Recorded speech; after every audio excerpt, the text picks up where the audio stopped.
Oh man! Oh my God! When I see a Muslim person, Yes. I think positively of them, regardless of their sex, male or female. In fact, it's obligatory upon me to think positively about them, right?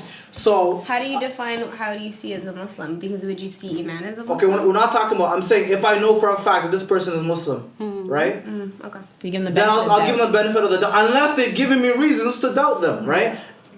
Point blank, period. Next thing I want to say is this: just because she's wearing, as Kareem was saying, or they may think that this person may have no personality, or sorry, Bueller was saying that. Yes, the thing sir. is, a lot of times, do I discriminate? It's not like I'm not 90% of employers. You know what I mean? Let's talk about people who are hiring and firing people. You know what I mean? The fact is that a lot of Muslim people will graduate, in fact, at a higher rate from university and colleges. But when it comes to employment, they're underemployed, and that's just a fact of discrimination. They glaze that over with corporate culture, or you know what I mean? The thing is, you might have a great phone interview, right? But the thing is, once you get in there, they might just think, oh, she's not with it.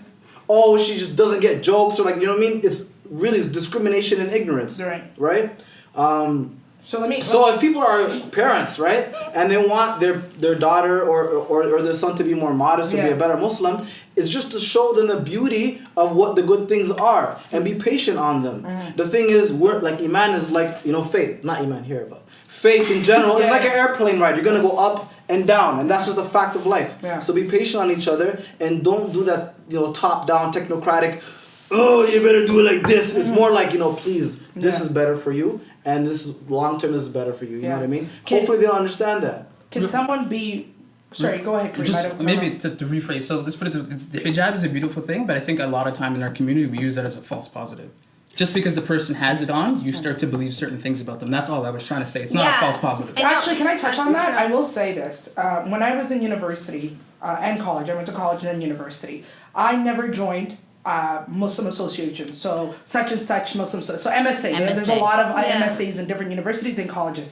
I rarely joined until towards the end, and one of the reasons why I never really joined is because I didn't wear hijab. And all the girls that went there, 98% of them wore hijab, and the men didn't wear hijab. Excuse me. No, and the men would, like, women and men constantly either disregarded me because I didn't wear hijab, never wanted to like include me. Like I felt like I was an outsider. Like I felt like I was an incomplete Muslim. And so there is, let's be honest, there is discrimination within our own faith with people that don't wear hijab and people that are of color. Like, that's a whole different segment, by the way. We will get into that one day, inshallah. But being black and Muslim is difficult. Not only are you black, you're Muslim too. Well, yeah, that's right. But even within our own, like in our own, like it's pretty bad. And that's why, like, as well as like you're really passionate, and I know you touched on both. But like I really did feel like there was a lot of people judging me. Either I didn't know the religion. That's another assumption right there and then. Yeah. And so my next one. So let me ask you: can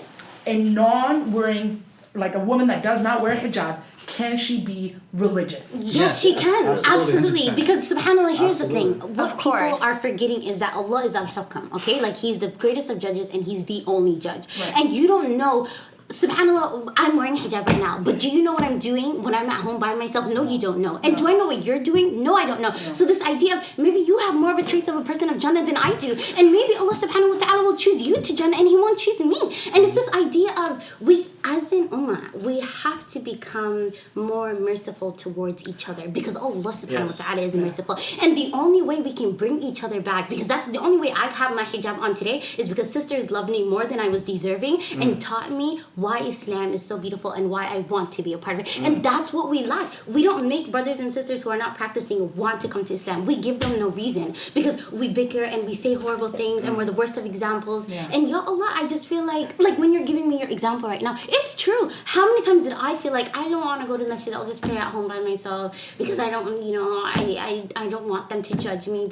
But now, subhanAllah, it's like I have to change, and inshallah ta'ala make people follow me, and then maybe we can start something new that hasn't been started where it's like, let's practice more gently. That's what the Prophet did. Speaking of that, and that's who helped me come to the MSA towards my end of my university career, right? Like my university journey is with a sister that was wearing a hijab, and that really pulled me in and was like, nah, don't worry about it, I got you. And then introduced me to other people, and then really like helped me. But when I started going by myself, I was like, nobody wants to talk to me because I'm the only one here without a hijab. And then somebody said to me, wear a hijab. To to go to an MSA meeting? Well, Why? there's a problem with like, okay, it's funny how like everyone's scholars about like hijabs, but like doesn't know anything else within regards to like what it means to be kind, what it means to be polite in the deen, what it means to like have good decorum in the deen. Also, the regulations on assumptions. Like I literally, it's very funny. Before I was leaving the house, my aunt was listening to a lecture while she was cooking, and it was Anuman Ali Khan talking about assumptions and how dangerous that is, as well as people that are practicing in Islam, right? And one of the things, I think it's one of the minor signs or one of the major signs, and again, lack of education, so checking myself as well, is a sign of people not knowing enough knowledge about the deen.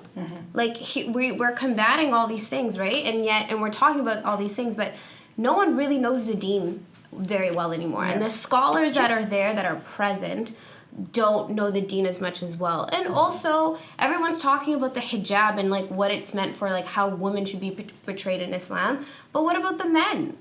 No one's discussing that. There's a certain decorum, like visual decorum that men have to upkeep that no one's discussing either. No one has ever called out Bueller for not having a beard. You know what I mean? Or like for the fact that, well, at this time, yes, but beforehand didn't. Or the fact that like... Sammy has flowers on his shirt. Yeah. These are actually and wearing blossoming. a gold chain. No, but like, you know what I mean? Like, Blossoming I bet shirt. no one's going to call it in the comments, he's wearing a gold chain. You're right. But you know what? You know what that is. You know what that is, Oh, right? Kareem, his jeans are ripped. Yeah, or like the How fact you that doing? they don't roll up their cuffs. Like, no one's going to No, attack but a men's... it's for guys. I mean, it should be for everybody. It's When you say- misogynistic. yeah. Like, just call it out for what it is. Yeah, it is. Yeah. Because the relationship between you and the Most High is just that. It's Yeah. between you and the Most High. Yeah. So, you know, and nobody should have an opinion of anything. No, People need to subhanAllah. shut their mouths and mind their business. No, but dawah, You know no. what I mean? Dawah is good. Like when I went to shout outs to Habib's Islamic store or whatever on Rexdale. When I went there, I went to go get oil, and the guy said, "Assalamu alaikum, sister." And he called me out in front of people, but he was just like, "Sister, cut your nails, it's haram." And it was in front of other people, and I was like, okay, but like also, there was a during the Prophet's time, sallallahu alaihi wasallam, when someone passed gas when they were making stuff to go pray, he didn't say like, "Hey, farter, go outside and like make wudu again." Everybody got up to make wudu again, right? So it's just like this, like. People That are store's scary. dumb. Did you call him out, by the way? Just for the sake of the story? Well, yeah, I Did you say relayed please? that Yeah. hadith, and I was just like, but thanks for the da'wah. Maybe if you said it in a nicer way, like I Right. would have received that information. In a private way, maybe, right? Like to Private. pull you aside That and always say helps. it. You know, Right. or just general, like, hey guys, I noticed all of you have long nails. I don't know, Yeah. but nonetheless. subhanAllah, Go in the Sister, piano so like- system. so Hey, like, get up there with half price. there's a girl here Drop your hand. with long nails. We're Check gonna wrap it up yourself. soon. Go ahead, Yes, Halima. but okay, yes, I and have this one is a thing good to By the way, way. nail clippers are now 12. Drop the hand. Yeah, Samantha is on something today. He's on fire. I absolutely love you. You're lit. Hi. But I feel like as, you know, astaghfirullah, I was going to say as, you know, as Somali people, but I feel like some of us who are Muslim, who are born Muslim, what our problem is, and now that I'm growing older, I'm beginning to learn, it's that we inherit Islam, we don't really do more than what we've inherited. So this idea of, oh, okay, khalas, we have to fast during Ramadan, do we know why? Do we know why this is something we have to do and why it's a pillar of Islam? Or this idea of, oh, khalas, you have to wear hijab, do we know why we have to wear hijab? And this idea of we do these things and we tell people, oh my God, no, you can't do it, or yes, you can do it, and we don't have any backing, we don't have any more knowledge than what we had, you know, been shown, and that's, I think, our problem. And now when I'm wearing hijab, it's this idea of, I know why I'm wearing it, my intentions are a lot more precise and clear, and subhanAllah, I know when I'm wearing it, what I'm supposed to do, well, at least I'll try, because I am human, but khalas, it's this idea of, we naturally, lately, we just inherit Islam, we don't really do more with it than what we've already learned. I understand. Go ahead, Iman, you wanted to... Funny story. Okay. So I was at Khalid bin Masjid. Okay. So there's like a Dixie upstairs. So I'm in Khalid bin Walid, and as you guys all know, I'm left-handed, right? So I No, found that I out didn't today. know. Oh yeah, my so I'm God. left-handed, right? So I'm walking. Not by choice, by the way. Not by choice. Long story short, yeah. You can be left-handed by choice. Yeah. No, why didn't you? You got to see my left hand, look at you go. I cut my right hand and I lost a nerve in it, so I had to learn to use my left hand. So I'm at the Dixie time and I'm walking and I'm waiting to talk to the sheikh, and I'm walking the hallways, right? And there's like the Aisha room and all the different has named after all like the prophets' wives. And I'm so nervous because personally sheikhs scare me. Yeah. Religious figures scare me. Yeah. I will like cross the street, like I'll hide, you know. Yeah. I avoid them because I don't know, maybe I just feel evil. I don't get it. I avoid them. Hobbies, I avoid them. Yeah. I avoid them. If I go to Friday prayer, I go to prayer. I'm out. Yeah. I'm not buying shah. I'm gone. Right? So I'm walking, and I have my cup in my hand, right? And all these teachers, they have their cups too. So they're like, yo, and I'm like, yo, like everybody's so cool. Like all these like religious men are just giving me shout outs. Like, woo, right? Yeah. I'm like, yo, maybe my man's coming. You know, maybe I. Come to find out, they're telling me, yo, move the cup from your left hand to your right hand. So everybody's like, and I'm like, yeah! Like, yeah! And I'm like, yeah! I'm pretty sure, like, I said hi to you already down the hall, right? Oh my God. So I bet you one guy's like if this was the cup, he's like, Classic miscommunication. Yeah. and I'm like, oh, I thought you guys were saying hi to me. Okay. My bad. I thought it was turn up time. That was like a music video. Walking Booked it out of that masjid, like, so embarrassed. Yeah. Like, but honestly, it was probably the funniest. I'm like, yo, I have to come here more often. This place is the spot. Yeah. Thanks for sharing. Thanks so much for sharing, guys. I did not know this was going to be a hot topic. I actually thought, I was like, we'll see how this goes. Okay, sorry, I need to interrupt. Yeah. Can I just say that Halima is so beautiful with the hijab? Sometimes I look at her and Well, I'm just you like, would how be gorgeous. too, subhanAllah. Yeah, I have a little head though. Sometimes I have problems, but even she's I just think the hijab is so I got beautiful. a big ass forehead, and inshallah, one day I'm gonna cover it. I think. To a forehead instead of a 5-head that I have. Inshallah. I've never seen an ugly hijabi in my life. Yeah. subhanAllah. And my my double life. chin's gonna go too. Whoa. I got this, guys. Take yours off in Inshallah. life. So many positivities. Can you just stop making this about you? I just want. I'm just shouting out the girls. I'm not. When you come on camera, we'll talk about you. And